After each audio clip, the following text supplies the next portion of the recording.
Welcome to The Coach is In, the podcast for parent leaders who are juggling work, family, and life, and wondering if there's actually a way to do it all without falling apart.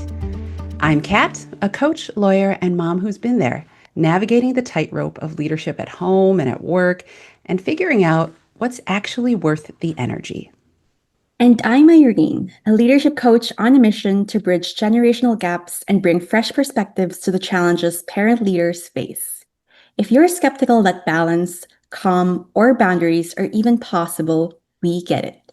We're not here for quick fixes or empty advice.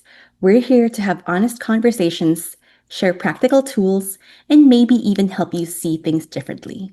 Because the coach is in, and this space is for you. Welcome back, everyone. Welcome back, Kat. It's been a couple of weeks since we have last met. Things get in the way and we try to show up as much as we can, but we get right back into it. So, Exactly. And I think that's I'd love to hear how your past couple of weeks have gone, but this idea of showing up when we can and not being too hard on ourselves for whether or not there's perceived consistency is one of the things I want to talk about a little later today. But before we jump into that, how have the past few weeks been for you? I, I know I you were love sick at one point and all that. I love that you this is like what we're going to be talking about today, because I feel like when I was a much younger version of myself, like obviously my dog's doing a cameo. Yeah, when I was much younger, my idea of performance and consistency was very rigid. And so when you have a little bit of experience under your belt, yes, performance is still important, but you can't but you look at it through a different lens, and it's no longer so rigid. Yeah, life gets in the way, you get sick, uh, personal life comes in the way, and you sort of reprioritize what's important to you, and somehow your productivity, your performance matters, but it's kind of fits somewhere in the bigger picture, and that's part of the journey that of discovery. How Yes. you had Yeah. what your week's been up to? Well, so we are recording on June 6th, and my younger daughter and is in 8th grade or just graduated. So I'm trying to think of it, the last 4 weeks, 3 weeks, I feel like with every other day there was something. So she was confirmed, and there was confirmation rehearsal, and then the confirmation celebration, and then she had a dance competition, and then my older daughter was also trying out for cheerleading at her school and had exams. So, but in the last 3 weeks, it feels like there was a confluence of so many things to manage, both logistically and emotionally. Like, when you have people that you love who are around you and you live with them, it's impossible to escape the energy and to not feel the ups and downs that they may be grappling with. And that was definitely the case for us. I had out of town guests and I had to arrange, to dos. And it just felt like all of my energy, maybe 80% of it, was suddenly kind of pulled in from all these different places where I might ordinarily focus if it was more routine and was dedicated towards the events of the last 3 weeks or so. So yeah, it's been a exciting and super rewarding, busy, high energy, high emotion few weeks, but I'm on the tail end of it now, and I think that's why I'm thinking about this topic of inconsistency. Is yeah, I wasn't able to show up with the regularity for certain things that I'm able to show up for, when things aren't quite so one-off different, when there aren't these big life events or interruptions. And I was starting to just be curious and think about, like, why do I have like this odd feeling that I should feel bad about this?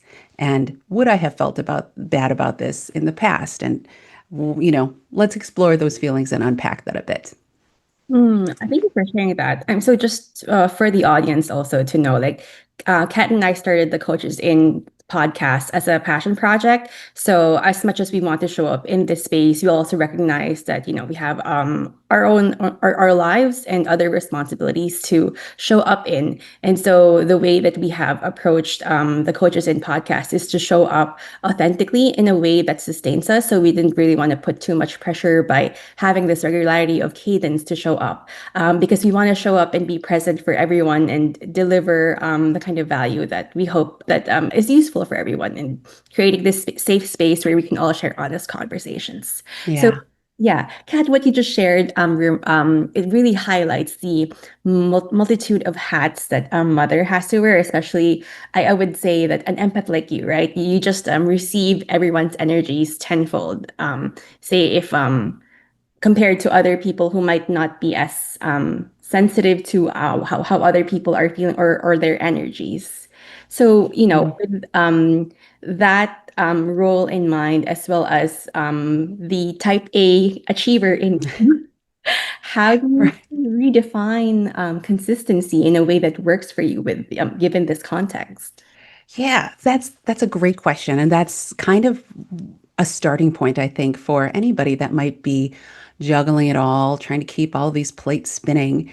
Was looking at consistency not as how often you show up for things or how closely your life in at a particular moment in time aligns with ideal routines, but really thinking about your values. And it, instead of, oh, I'm showing up 3 times a week for XYZ, like coaching podcast or my fitness goals, it can also mean like I'm showing up for like the support of my family, which is a real big value of mine, is kind of family and community and friends. And, you know, am I showing up regularly for that? Is this an embodiment, this interruption, if you will, of my routines, quote unquote? Like, is this an embodiment or a consistency of values? So shifting the focus not necessarily on like checking off boxes on a calendar or a habit tracker, which I'm guilty of. I have both. But looking instead at, is this something that's in alignment and I'm like a consistency in my values? And that really helped me kind of take a step back and look at the bigger picture of, this is sure, like I don't have all seven dots on my habit tracker filled in, but looking more at the picture of, less granularity and more, who am I embodying and who am I showing up as, and as opposed to what am I doing? That helped shift my perspective a little bit. Mm. There seems to be, we seem to think about this in black and white kind of thing when it doesn't have to be, because I feel like our identity as achiever, or like at least in our generation, I feel like there has been an uptick of, or the values that were taught to me were that women should be empowered, women should have a career, as opposed to, I guess, say in the previous generation, they were not as expected to have their own careers, right? They were expected to be stay-at-home mothers, to Mm. primary caregivers for their dependents. So I feel like for our generation, there has been a lot more pressure and a lot more expectation in the different roles that we're now expected to carry. And so with that, I feel like, and tell me if I'm wrong. Like I feel like a lot of women, people who identify as women with these roles now are like split into these different values of like, well, I have to be type A and I have to follow this to-do list and like my plan, because how am I going to get to my goals if I don't have like a set ABC of like list of things to do? And on the other hand, there are just life pulls you into different directions, right? I mean, and that's oftentimes unplanned. So that flexibility, um, uh, how do you say this? So I guess the question is, how do we take find How a do we balance there? Yeah, yeah. Well, I think you use the word flexibility, and I think that's really key here as well, is when we're thinking about those type A kind of hustle mentality uh, aspects of kind of goal setting and what women may feel we have the obligation to take on, there's there's often that, like you said, black and white, all or nothing mentality. Like if I'm not always at 100% or going at 110% in all of these arenas, then maybe I am not showing up the way I should be, or maybe I'm not, maybe I'm failing. And I think something that we've, our culture generally, especially with a slightly stronger focus on mental health ever since COVID, but I do think that flexibility is key. Like we should start prioritizing flexibility and pivoting and like kind of reimagining and taking different tacks towards an approach, more just as much as the idea of kind of showing up with consistency. That when I think about life and progress, it's tempting to think of it as like a straight diagonal line that's going upwards from the lower left hand side of the screen to the upper right hand side of the screen, right?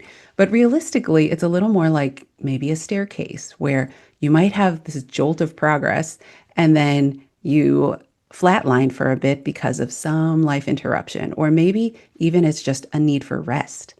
And giving yourself that flexibility to take those pauses or acknowledge that there are one off things that might come up is human and it's important, and it's something that we as people that wear multiple hats, we have to embrace.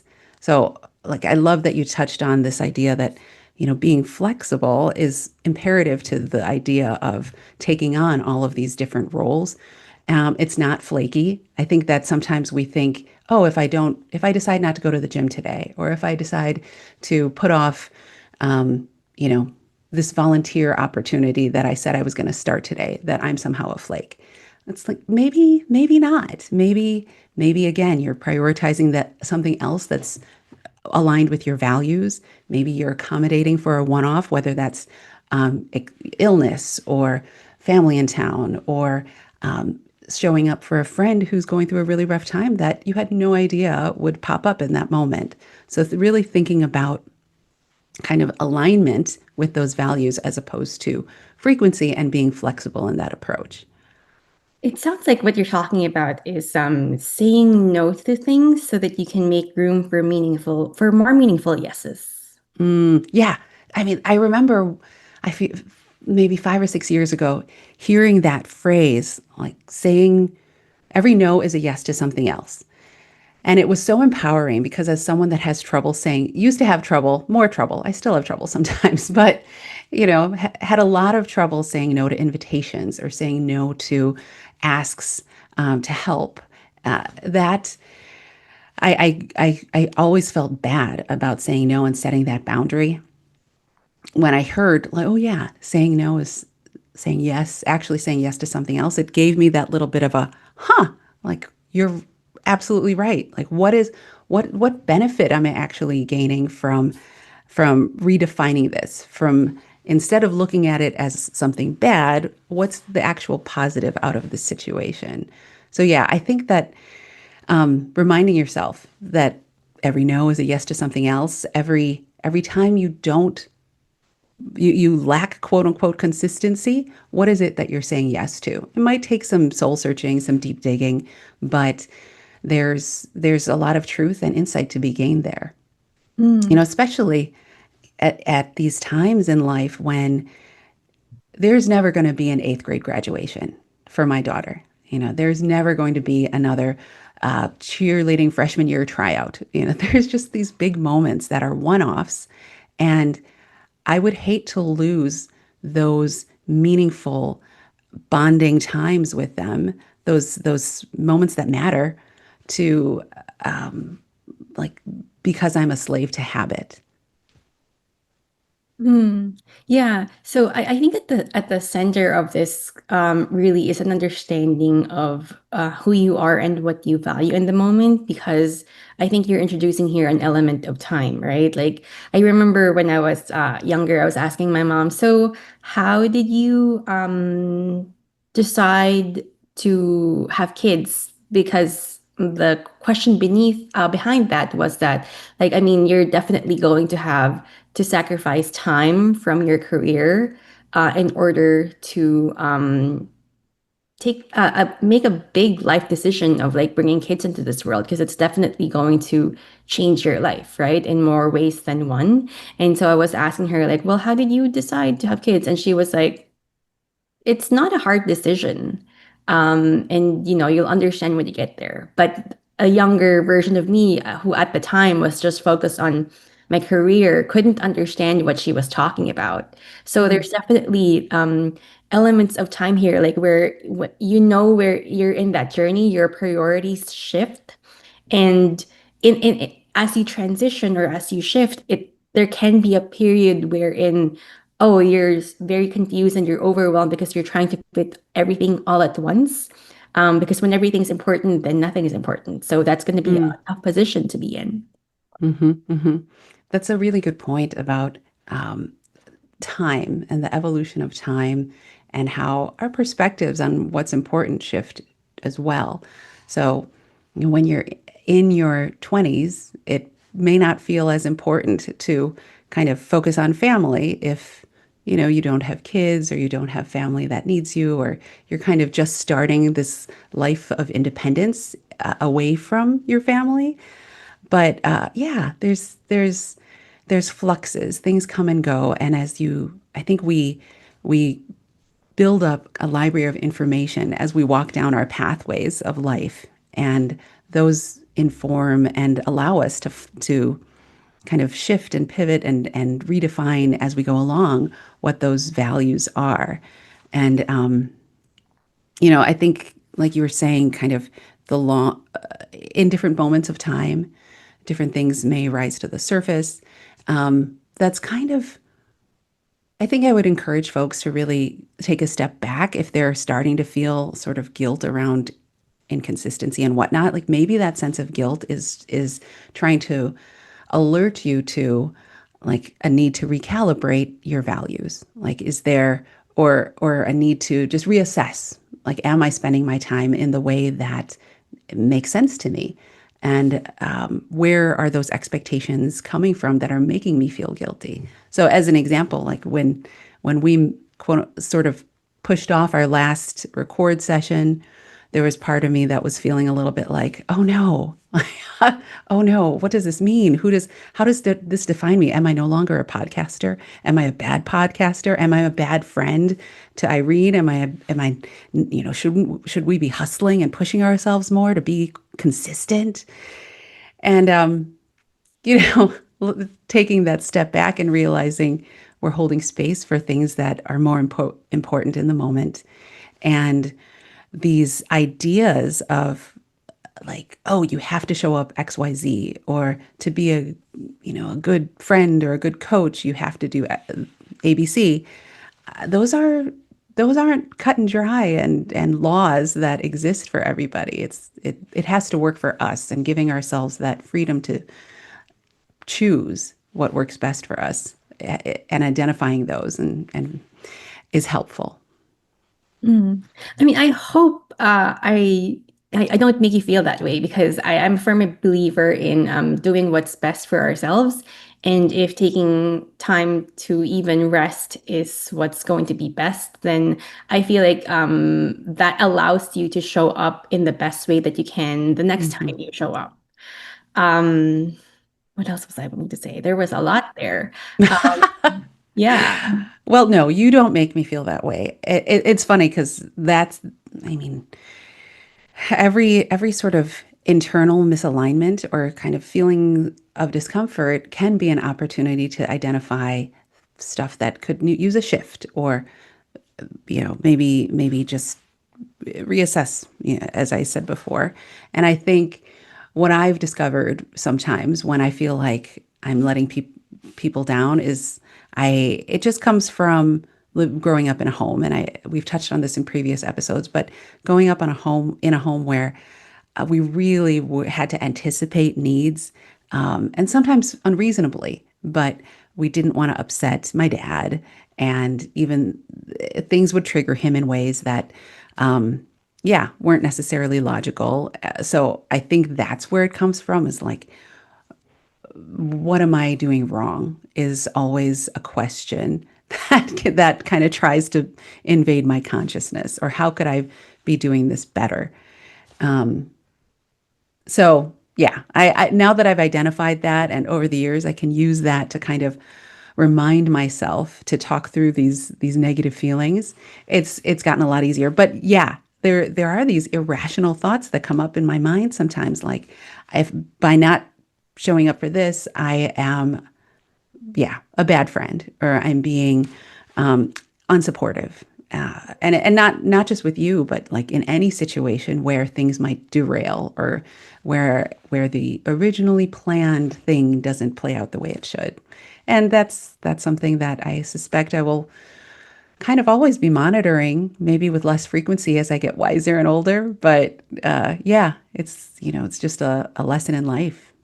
It takes practice. And I actually want to highlight this, right? Like, I mean, we're glossing over this like it happens like that, but this is actually a very important thing to highlight, what you just shared, which is that oftentimes we find ourselves being propelled by guilt or this fear of upsetting someone, so much so that perhaps unknowingly we might make life choices or live our lives according to what we think someone else or we're fulfilling someone else's expectations as opposed to our own. And I think Mm, that's prevalent for our generation because I had the same upbringing, right? So it's like, mhm, what's going to not upset my father or my parents because that's the way that I'm going about life.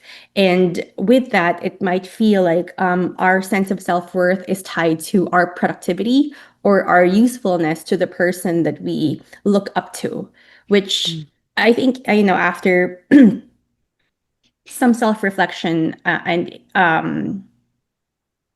giving yourself the power back, you might realize, hey, am I do I want to live my life for others or do I want to live my life for me? Right? Is mm, this how I actually want to live my own life? mhm. I was listening to Brene Brown's recording recently. I think another coach friend of ours actually sent me this, and I loved it because what she said was that people when you or when you set your boundaries, the people who get upset are the people who benefited from you not having any. Mm, mhm. Yeah, that makes sense. Yeah. Yeah. I how did how did you feel that resonated? In what areas of your life did that really speak to you? I think, just to bring it back to the point of consistency and like flexibility, there's this reevaluation of, are the rules that I have set for myself really Mm, aligned with who I am, right? So it mm, begs the question, or it allows you to reevaluate, like, is this the plan? I know this is the plan, and uh, I might be deviating from the plan. Excuse me.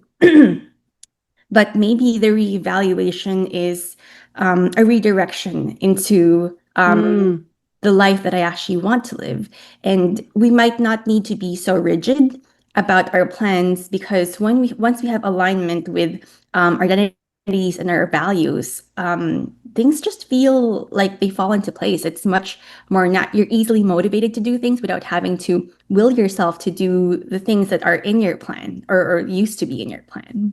yeah, that is so true. That is so true. And I like, that in our moments of reassessment, there are different ways we can be flexible. There are different ways we can shift or tweak. And one thing might be like, one question to ask is, how am I still showing up in alignment with my values? And to your point, like, where is this expectation coming from? And is this really for me versus someone else? I like kind of the way that we've brought up all these questions that can be helpful to ask in a moment of guilt because I'm quote unquote inconsistent, just to help kind of guide that inner analysis that can lead us to, like, kind of, if we're swirling in an undertow, these questions can kind of help people back to shore, like the safety of of land and feel grounded again. And something that came up as we were talking was, we focus when we feel guilty about these things, we're focusing so much on what we haven't done instead to help kind of with these mind shifts and flexibility and pivoting, et cetera. But we can celebrate the re-engagement of things. So instead of just looking at how you stopped, like the fact that you and I are showing up here today after, having to postpone and reschedule a bit, like that's worthy of celebration. And that speaks to our values. And that's something that we can be proud of. So, instead of me looking at, hey, we went so much time before re-recording, we are showing up now in a way that matters and is really evidence of alignment with our values, and that's powerful. Hmm. I hear let me bring some parallels because I hear a lot of reservations on this new way of parenting, which is gentle parenting. But Mm, gentle parenting doesn't necessarily mean permissive, right? mm, So, to your point of like being flexible and not being pulled by negative motivations. How do we balance that by holding ourselves accountable and making sure that we're not being permissive too much? mm. Well, I think that those same questions we ask when we're feeling guilty come in handy in that kind of situation. So if a child or your teen is acting out, or they've just, maybe been disrespectful, or they didn't clean their room when you asked them to, and so there's these feelings of discomfort and unrest and like resentment, and then so kind of taking a step back and looking at, okay, what tools can I use to help accomplish the benefit of my child? Like every kid, we know that kids need structure. We know that it's important for teens to learn how to live independently and take care of their things. So I think pushing through some of by analyzing and understanding where that discomfort is coming from, like I know for me, a big thing is I don't like that feeling of my kids not liking me. And I think it's just human. Like in the way parenting is approached today, it's very different than whatever 200 years ago or even 100 years ago. I think when kids just occupied a different role in the family structure, um, and maybe we're even seen as utilitarian when there were farms or there were, the mortality rate for kids was much higher. And now we see kids differently. So for me, that comes up is this like, I don't like this feeling of my kids not liking me.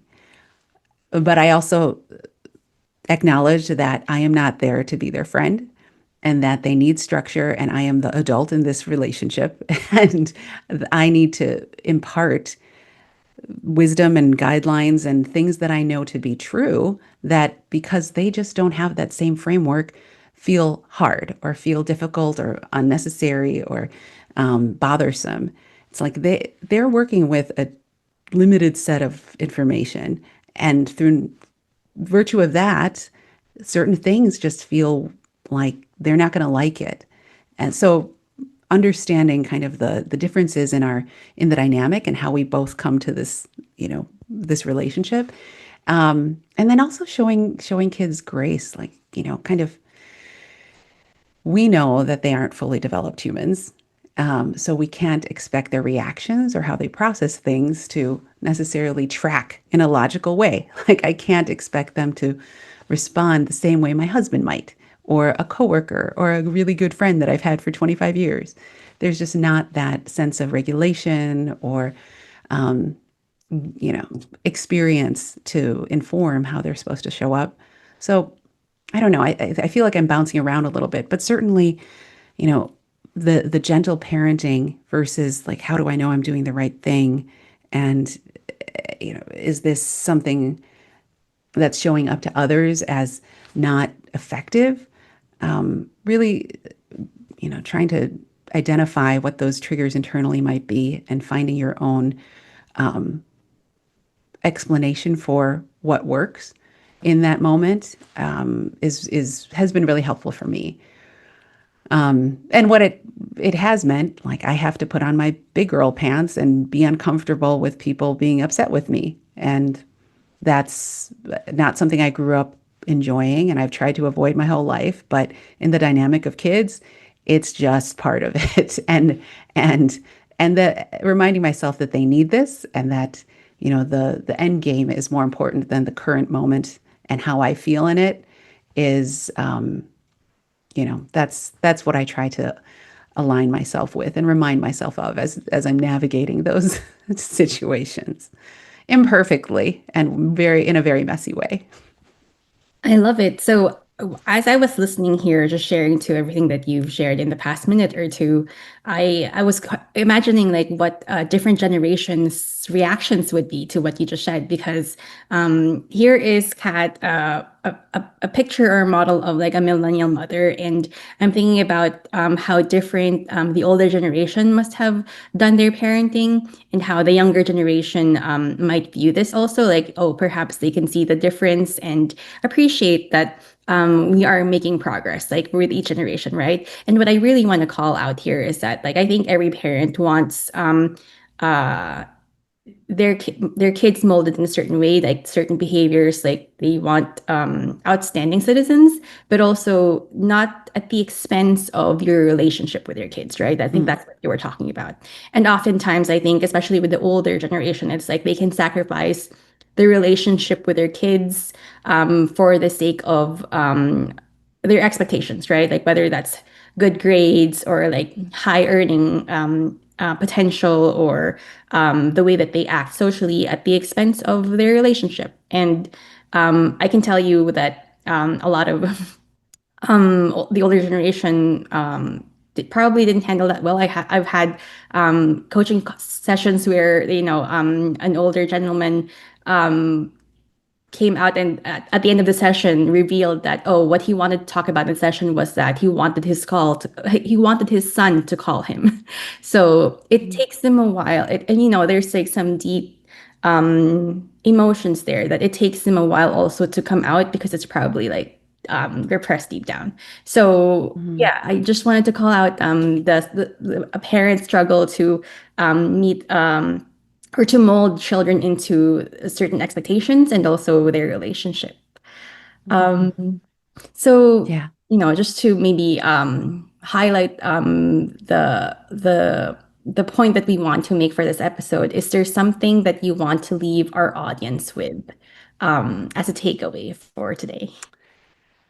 Yeah, I think that maybe the high level takeaway is um, really focusing on, are your actions in alignment with your values, like the high level values of who you want to be and what you're trying to accomplish in the long run, and remembering it's more about that versus like how often you show up for something. So like the alignment versus checking off boxes and frequency of things, and really embracing flexibility when you are making kind of these decisions about how to approach what's coming up.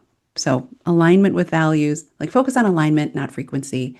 And remember that the sense of guilt and, oh, I'm inconsistent, it can actually be a good thing. It can show that you're flexible and that you are prioritizing making meaningful moments over, just trying to enforce habits that may not serve you in the moment. I love it. Yeah. Well, thank you, Irene. And thanks to all of you for listening to The Coach is In. If something from today's episode made you stop and think or even roll your eyes, don't worry, that is part of the process. If you're curious to hear more, hit follow, leave a review, or share the podcast with someone who gets it. Remember, we're not promising perfect answers, but every small shift can make a big difference. Until next time, take care of yourself. The coach is in, and this space is for you.